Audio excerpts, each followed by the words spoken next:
papa, maman, jeunes frères et sœurs, nous vous convions à la cité de Bethel Kintambo pour participer au séminaire Rassemblement des champions, la 8e session, avec comme thème Avance en pleine eau.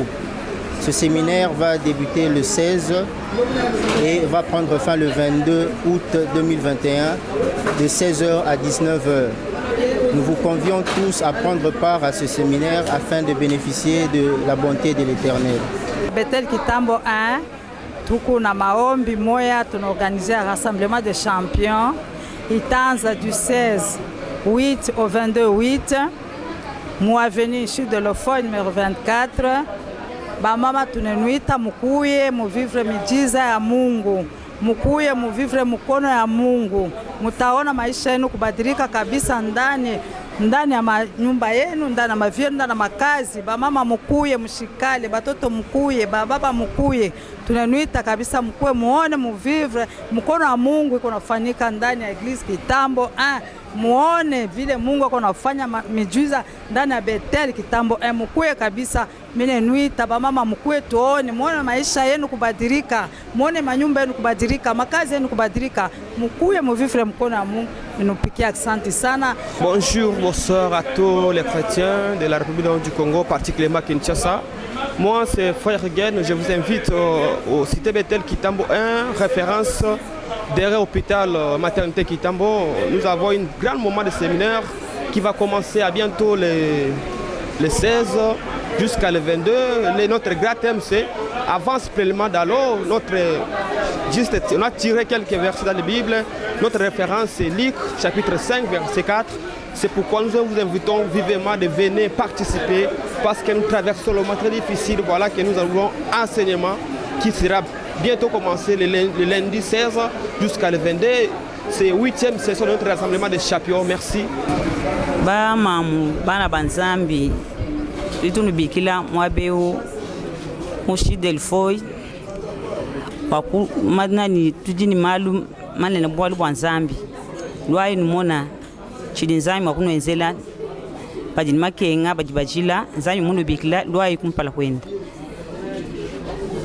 tutubanga malaba le 16 tushikisha ule 22 nzami juni bikila bonso bajini malu lwa musite Bethel afam brillante tutunu bikila nulwa kumpala kwa nzami juni bikila wa papa wa mama analengo chela munyo senga nyoye wana hakunjeka lubiko la dimena wana yele kakatanulo demba nyoye di holene ekolo Kintambo velodrome chute de l'Ofoi Équateur onyo to koyenda dikambuda ki pasteur Jean Gandu oto ahuka kadi lobada dimena oto che nyoye ekwe konelo tayo cho di hole detale oto cha yo ka cheke ne ke take ongalo we kakatanulo lumula kie wayo konja lo kenwelo wayo konja lubiko la dimena analengo che wana bya heya kadi kambuda sambi dikamuda yeso te ko nye to di hole ne ayo ngeno hako ke wayo ngena lokene ke heya ka eke akambe pula batete alolo seno no wa kutume ya kisoye hate yaka wayo konje kenwela la nete ko la pasteur ya kisula ne ke he wayo watu hakona wa humba yo sena lo famille kake wa honda wa embeteta la na wa hona embe ambicha famille kake wa deliverance ya lolenge nyoso tamunyo senga nyoyela ne nyonge fula ayonga eluluka oke ayonge konelo kawolo otochela yo la ne tamunyolo ngola la lolingela dimena la mongena ngena danye eta di holene otochele le kakatano lode otochele ba pa ya hola weho wa hemo yewe hakono kando kolo shoto tokoyo hemba di holene te kolo ngeno we fula ndo toyonga le lulu we fula chute de l'Ofoi Équateur pembeni ya velodrome jangando azawana do pasteur alolenge nyoso papa yaka analengo che nyoyi analengo che wana wele kakatano di ulambo kono hwe kakatano ifula bimi kombo sakate la yo kono lo di holene onyoto ko yo heba uhona kama kono di ma wala munyo senga nyoye fula ndo papa ndo mama ndana wake ndana we palanga nyoye di holene ndo to yoenda uhadi luludeta di holene olongelo waki nya yonga lo sake fula ndo tayo ngena ngini fula dasho nyolongola bane betu bana ngamu Yesu tutunu bikila nulo tudidi bibi lubi mpabya milombo ya nzambi ndito ajama laba matukudu mina sambombo toni dimanche ya matukudu miabidi ni di mwefel di tuku di sambombo tudi tu somba vanshi bibi lo bi di abi di fatura muntu uhatura muntu wa kumpala kumvo di anzambi di dimp di fesha muntu moi di kangula muntu di benesha muntu di muikala mu Cité Bethel Kitambo 1 loi ba mamu loi ba tatu loi ba ne baba limani baba kaji loi no lokumvo di dimp di no sulula di no benesha di no fesha malmi pa bunyi tutun lo met loi ba bunyi tutun lo met loi ba bunyi loi vraiment loi. Bonjour, shalom, peuple de Dieu. Ibotana Nzambe, eza église Cité Bethel Kitambo 1, oui, Vandina avenue Chite de Lofo, numéro 24. Tozana milulu minene, oui, dénommé Rassemblement des champions. Yo maladie si la raté na nzoto. Yo ba problème oumela na nzoto. Église Cité Bethel ezoko bianga yo.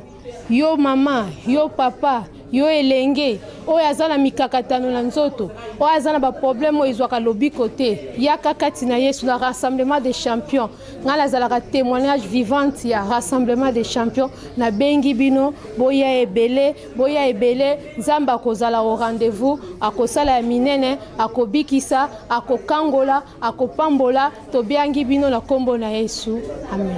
Nous bénissons le Seigneur, maître des temps et des circonstances, qui nous permet que nous puissions affronter ou bien commencer notre programme préparé depuis très longtemps, dénommé le Rassemblement des champions.